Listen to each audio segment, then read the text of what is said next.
closely on Avatar. Apparently, Portia's mother was adopted by the Tirapanyako family, and her brother wasn't too happy about her marrying someone outside of the clan. Man, Freud would have a field day with this. The show fails, but tries, to set up story arcs. I feel like this is something I would write if I was off my ADHD meds. For the first 3 or so episodes, Porsche periodically remembers that he hates his job. But ignoring the incest and clumsy exposition, wow, what a phrase. Like Gunn, who appears for less than 30 minutes across 14 episodes and wears khaki shorts to a mob fight. Less than 5 minutes later, Khan, who somehow didn't die from being poisoned, comes back in to say no, it really was Gunn. Except no, he didn't really kill all of them because Khan secretly kept Portia's mom alive in a secret bunker that we didn't know about until this scene.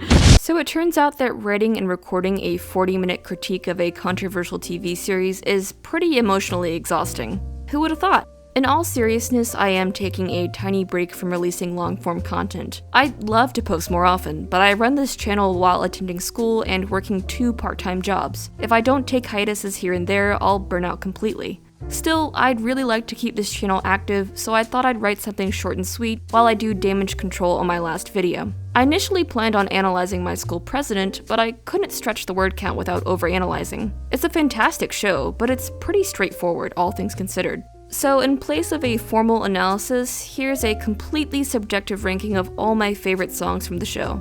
Please bear in mind that I have little to no musical knowledge, like seriously, most of what I'm going to talk about comes from watching Sideways on YouTube. This video is purely for shits and giggles, so please don't take anything I say too seriously. Okay, I think that's everything. Without further ado, here's my completely subjective ranking of every song in My School President.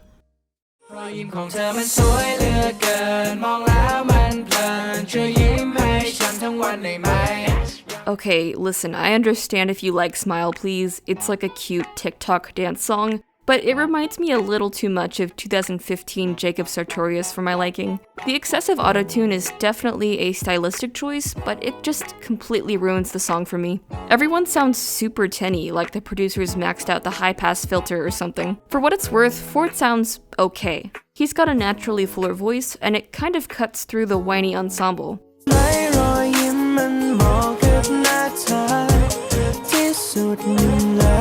But unfortunately, that's about all I can say in the song's favor.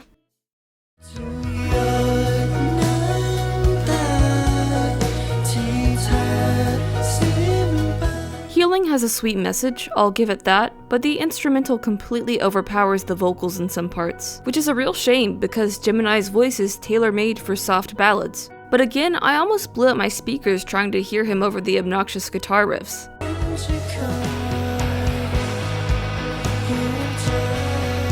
That aside, Healing is passable. It's not super interesting and reminds me a little of praise band music, but I mean, it's not god-awful or anything.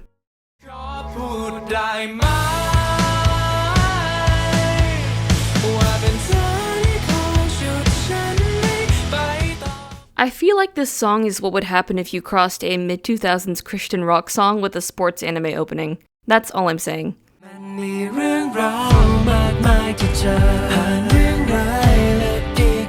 Once Upon a Time is basically Healing without the weird sound mixing, and honestly, the breathy vocals really work for me here. Fourth and Satong in particular really shine in their verses. The melody really isn't anything to write home about, but it's a nice, heartfelt send-off to the characters we've grown attached to over the past 12 episodes.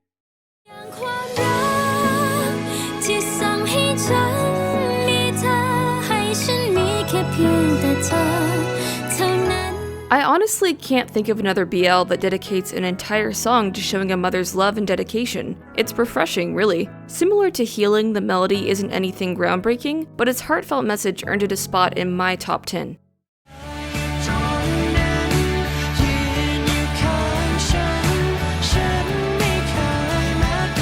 City moves a little too slow for my liking, but the gorgeous harmonies between Gemini and Fourth keep it from being a total snooze fest. The song would have been a lot higher on my list if they had more verses together. I'd also love to hear more of the cello. It only appears for a few seconds in the final verse, but it really packs an emotional punch.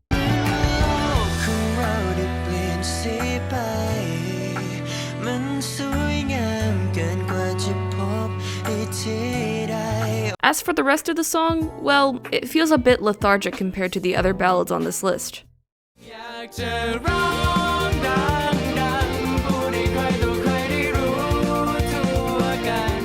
Okay, so I may be a little biased towards this song since it single-handedly sparked my obsession with my school president. Back in February, I saw a clip featuring Yak Rongdang on Twitter, thought it was cute, and completely forgot about it because of midterms. Thankfully, I got around to watching the show during spring break, and the rest, as they say, is history. Disregarding nostalgia, it's still a great song, though I enjoy the energetic opening far more than the chorus.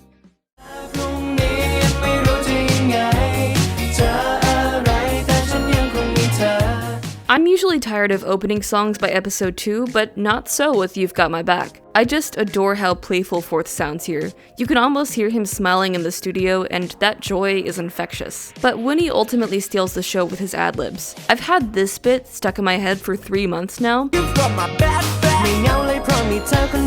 Keep it up, yeah. And it's not going away anytime soon. The chorus isn't quite as punchy, but that's a minor nitpick. All said, this song is a certified banger.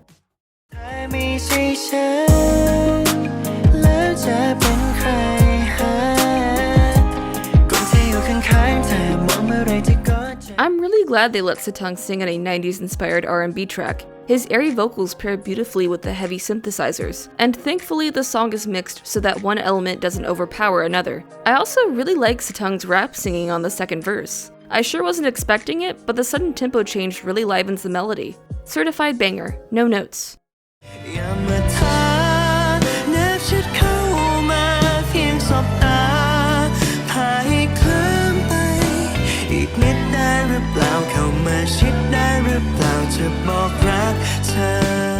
If you know me, you know I love cheesy ballads, and Come Closer is no exception. Featuring soaring strings and a gentle bass line, this track is over the top in all the best ways. And of course, the song wouldn't be complete without Ford's swoon-worthy vocals. I enjoyed his OST on Moonlight Chicken, but man, Come Closer blows all of his other performances clean out of the water. It really plays to his strengths as a vocalist, showing off his incredible range and breath control. He's gotta be a shoo-in for GMM's Best Singer.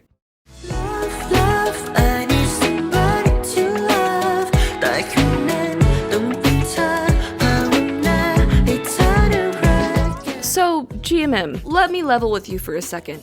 What's it gonna take for Gemini to release a full-length R&B album? He's just so smooth on this song, sliding effortlessly between registers.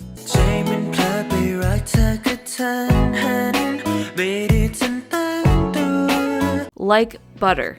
It also helps that Hook is one of the better produced songs on this list. I'm a sucker for underwater sounding synths, and man did Hook deliver. Boys to Men would be proud.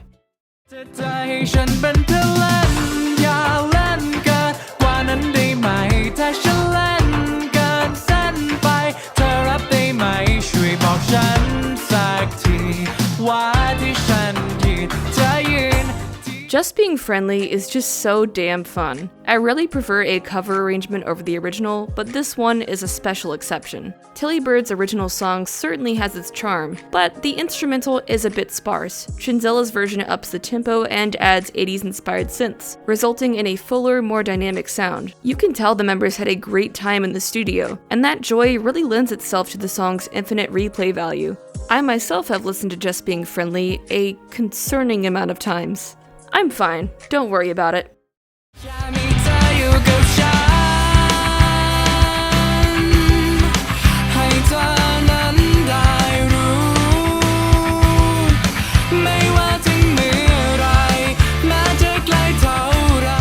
I definitely expected some fanfare for My School President's closing number, but Rockin' Star blew my expectations clean out of the water. Fourth usually sings with a clear, crisp tone, which is completely fine, of course. But after Let Me Tell You, I wanted something that would push him a little out of his comfort zone again. Thankfully, Rockin' Star does exactly that, and Fourth sounds absolutely incredible. The part where his voice gets all raspy,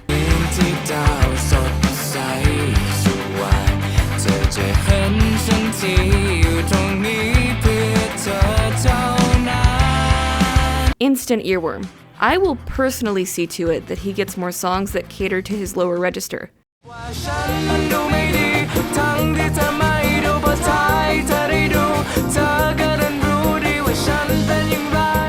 Okay, so this may be a hot take, but as a proud cowbell enthusiast, I must defend my choice. Saliva encapsulates everything I love about My School President's soundtrack. The cheesy lyrics, the bright instrumentals, the euphoric vocals. I mean, what's not to love? The energy is just so contagious that you can't help but dance along.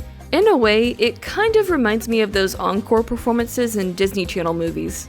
You know the ones. สรุปว่าฉัน